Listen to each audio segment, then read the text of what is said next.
नमो नमः.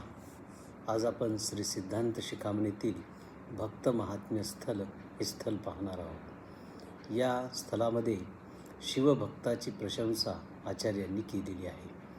ये भजन्ति महादेवं परमात्मानं अव्ययं कर्मणा मनसा वाचा ते भक्ता इति कीर्तिता.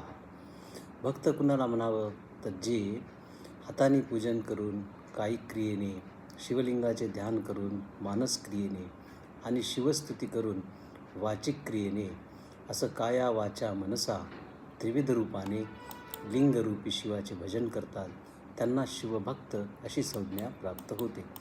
कारण या संसारामध्ये संसारभयतारिणी दुर्लभा ही शिवे भक्ती. या संसारामध्ये शिवभक्ती ही अतिशय दुर्लभ आहे. ही अतिशय दुर्मिळ अशी गोष्ट आहे जी या ठिकाणी साधकाला प्राप्त झालेली आहे. किम वेदैः किम ततः किम शास्त्रैः किम यज्ञैः किम तपोव्रतैः. या ठिकाणी आचार्यांनी असं म्हटले की शिवभक्तीशिवाय अन्य जे सत्कर्म आहेत त्यांचे कुठलेही प्रयोजन नाही.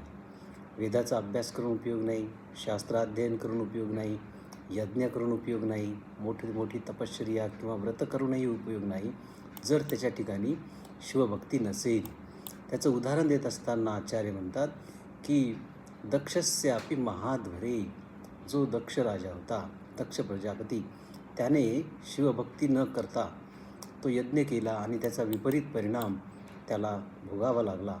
त्याशिवाय चंड नावाचा तो जो चांडाल होता त्याने मात्र पितृहत्येचं जे पातक होतं ते सुद्धा शिवभक्ती केल्यामुळे त्याला शिवसायुज्यापर्यंत, शिवऐक्यापर्यंत घेऊन गेलं आणि तो मुक्त झाला. अशी 2 शास्त्रातील उदाहरणे या ठिकाणी आचार्यांनी दिलेली आहे. सुकृतम दुष्कृतम चापि शिवभक्तस्य नास्ति ही शिवभक्तिविहीनानां कर्मपाशनिबंधनम. जे शिवभक्त असतात त्यांना पुण्य पाप यांचा लवलेशही त्या ठिकाणी प्राप्त होत नाही. त्यांना त्याची कर्मानुसारची सुखदुःखेही भोगावी लागत नाहीत.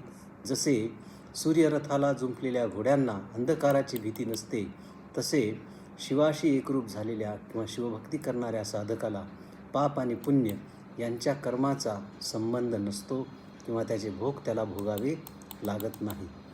अशा प्रकारे जो सद्भक्त त्रिमलापासून मुक्त झालेला आहे त्याला कर्मामध्ये बांधण्याची शक्ती या ठिकाणी आपल्याला पाहावयास मिळत नाही. मग तो ब्राह्मण असो, क्षत्रिय असो, वैश्य असो, शूद्र असो, अंत्यज असो, जो कुणी शिवभक्ती करतो तो शिवासारखाच पूजनीय आहे असं मत आचार्यांनी या ठिकाणी भक्तस्थलामध्ये प्रतिपादन